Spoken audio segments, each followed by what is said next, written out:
Maka kalau kita ingin tauhidnya kuat, waspada terhadap 4 hal ini. Rasa takut yang berlebihan, keinginan yang meledak-ledak, keputusasaan dan rasa sakit. Biasanya orang tauhidnya luntur. Yang dimunculkan dia adalah melakukan perbuatan syirik, perbuatan yang dikutuk dan tidak disukai oleh Allah SWT.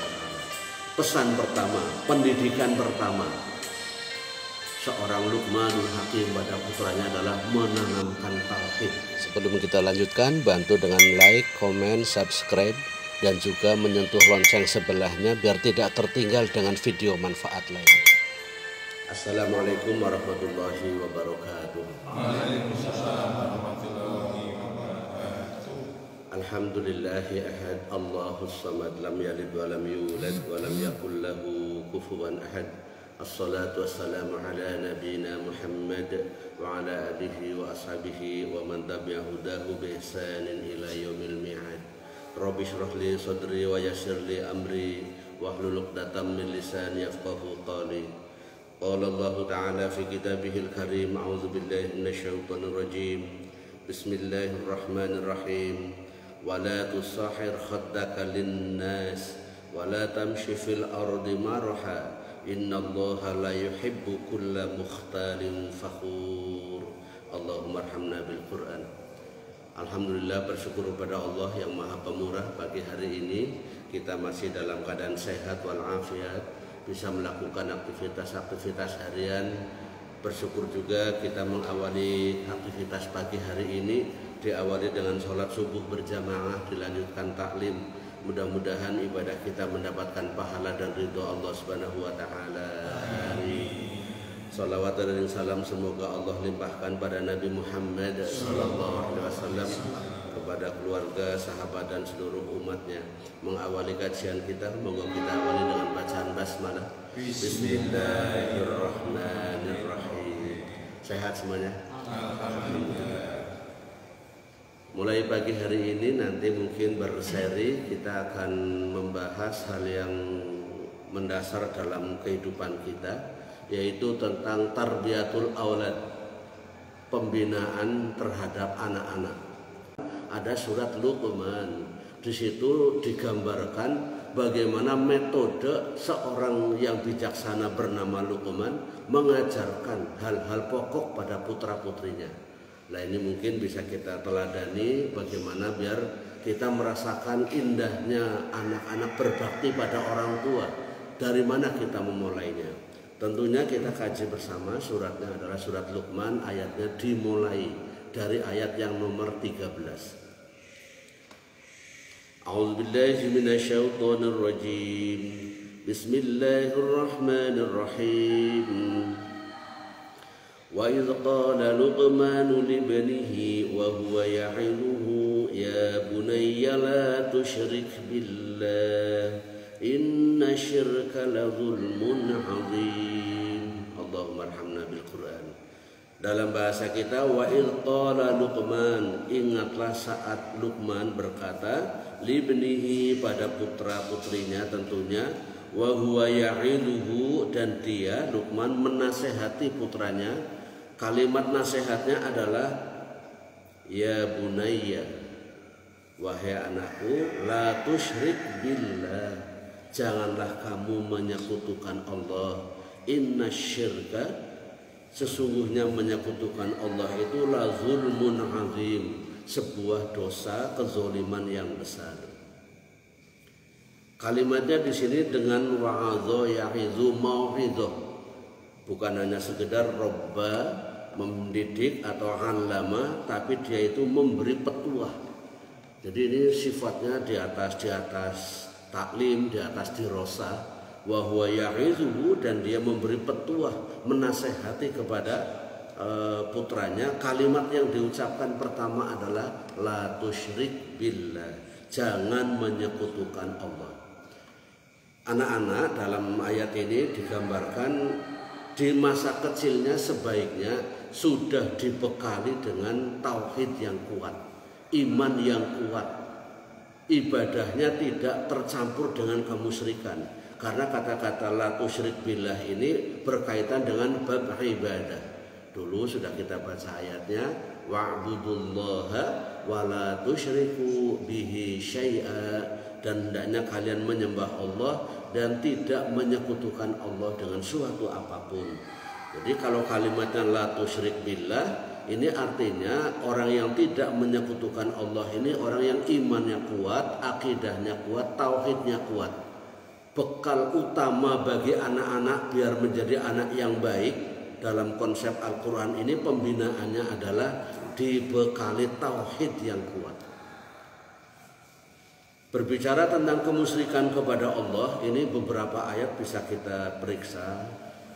Kalau kita urut, ini ada 4 induk perbuatan musyrik kalau kita lihat dalam Al-Quran. Yang pertama tentunya musyrik dalam hal al-mahabbah, mencintai makhluk melebihi mencintai Allah. Jadi kalimatnya di sana, walladzina amanu asyaddu hubban lillah. Kemudian yang kedua, induk kemusyrikan adalah taat kepada setan. Ini kalau kita periksa dalam Al-An'am 120 dan 121, di sana disebutkan wa in ata'tumuhum innakum lamusyrikun. Kalau kamu mentaati setan-setan itu, kamu akan menjadi orang-orang yang musyrik. Kemudian yang ketiga tentunya musyrik itu berkaitan sekali dengan masalah ibadah, yaitu wa'budullaha wa la tusyriku bihi syai'a. Ini induk daripada kemusyrikan itu, pertama dalam hal ketaatan dalam hal mahabbah, yang kedua taat dalam bentuk mentaati aturan-aturan setan, dan yang ketiga taat kepada yang ketiga ini beribadah kepada selain Allah, musyrik dalam bab ibadah. Dan yang berikutnya adalah tentunya membuat sekte-sekte agama yang tidak benar. Maka nanti kita akan sampai kepada masalah rincian perbuatan musyrik.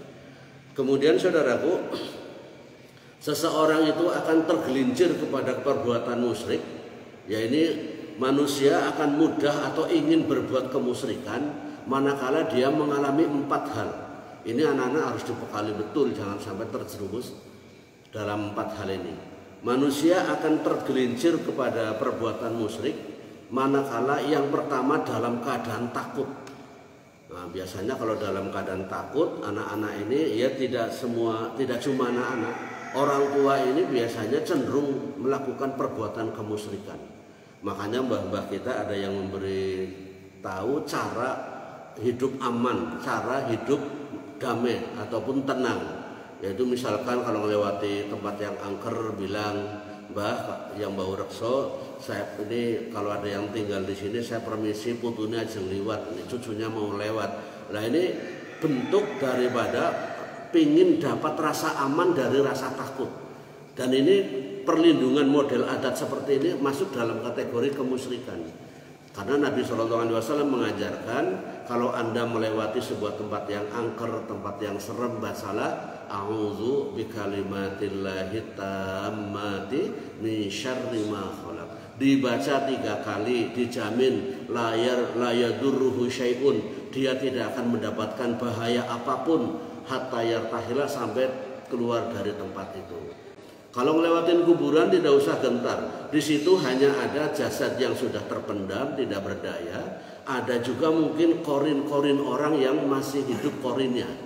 Makanya kalau ada orang bilang, oh ini si A masih hidup nih, auranya masih ada, itu korinnya, bukan jasadnya.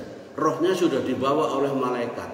Dan malaikat bawa roh, tidak ada yang gagal jatuh di jalan, dicari kabur, tidak ada. Malaikat semuanya sukses membawa roh ke langit sana. Yang ada itu korinnya, mungkin bahasa lebih tepatnya hantu. Jadi yang tertinggal di kuburan itu hantunya si A, hantunya si B. Ya mungkin dia belum mati, bisa saja. Anda tidak perlu takut lewatin kuburan karena banyak hantu, tidak perlu takut. Baca doa salam kepada ahli kubur, assalamualaikum ya ahlal kubur, sampai selesai.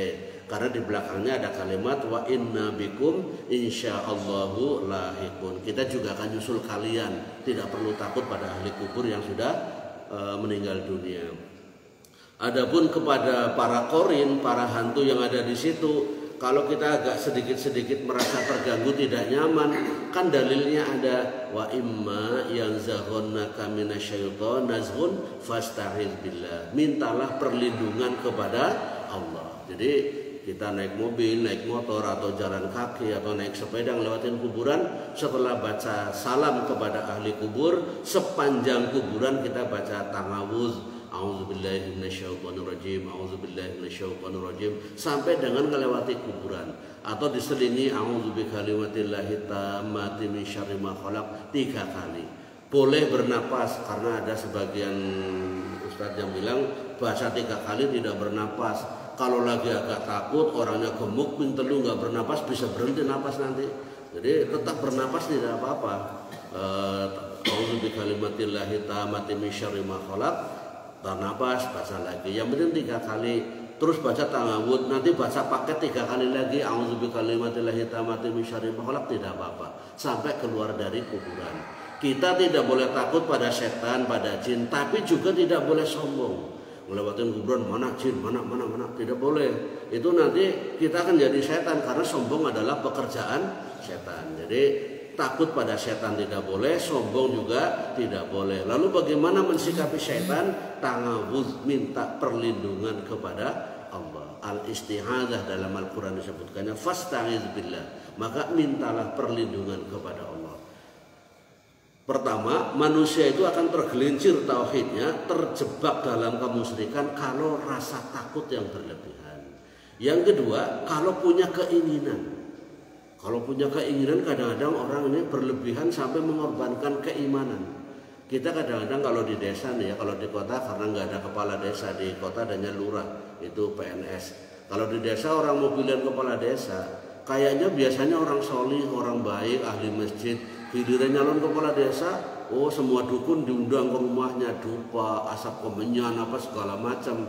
Tidak percaya kepada Allah soal masalah jabatan, masalah kekuasaan, dan masalah kehormatan. Sehingga dia melibatkan bangsa jin yang sudah bersekutu dengan manusia, diundang ke situ. Jadi kadang kalau orang punya keinginan, kemusyrikan dia lakukan, bersekutu dengan jin, pingin kaya, pingin cantik, pingin kuat, pingin ini, pasang susuk, dan lain sebagainya. Ini orang kalau punya keinginan biasanya cenderung kepada ada yang cenderung terjerumus dalam kemusyrikan. Ini yang pertama, kalau rasa takut. Yang kedua, ada keinginan. Yang ketiga, dalam keputusasaan. Sudah bekerja keras, sudah banting tulang, kebutuhannya banyak, orang sugih-sugih lah, tuku tuyul misalkan. Nah, atau bersekutu dengan jin dalam bentuk pesugihan, mencari memuja setan lah ini. Jadi dalam keputusasaan manusia biasanya terjerumus dalam kemusyrikan. Dan yang keempat, ini biasanya orang terjerumus dalam kemusyrikan, tauhidnya gagal, luntur, hilang. Orang biasanya dalam keadaan sakit.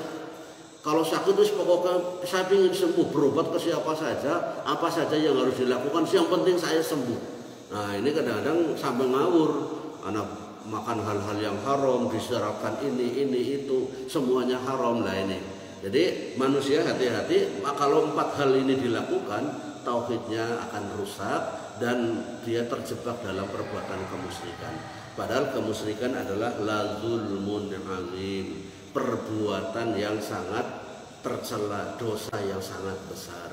Maka kalau kita ingin tauhidnya kuat, waspada terhadap 4 hal ini. Rasa takut yang berlebihan, keinginan yang meledak-ledak, keputusasaan, dan rasa sakit. Biasanya orang tauhidnya luntur. Yang dimunculkan dia adalah melakukan perbuatan syirik, perbuatan yang dikutuk dan tidak disukai oleh Allah Subhanahu wa taala. Pesan pertama, pendidikan pertama seorang Luqmanul Hakim pada putranya adalah menanamkan tauhid.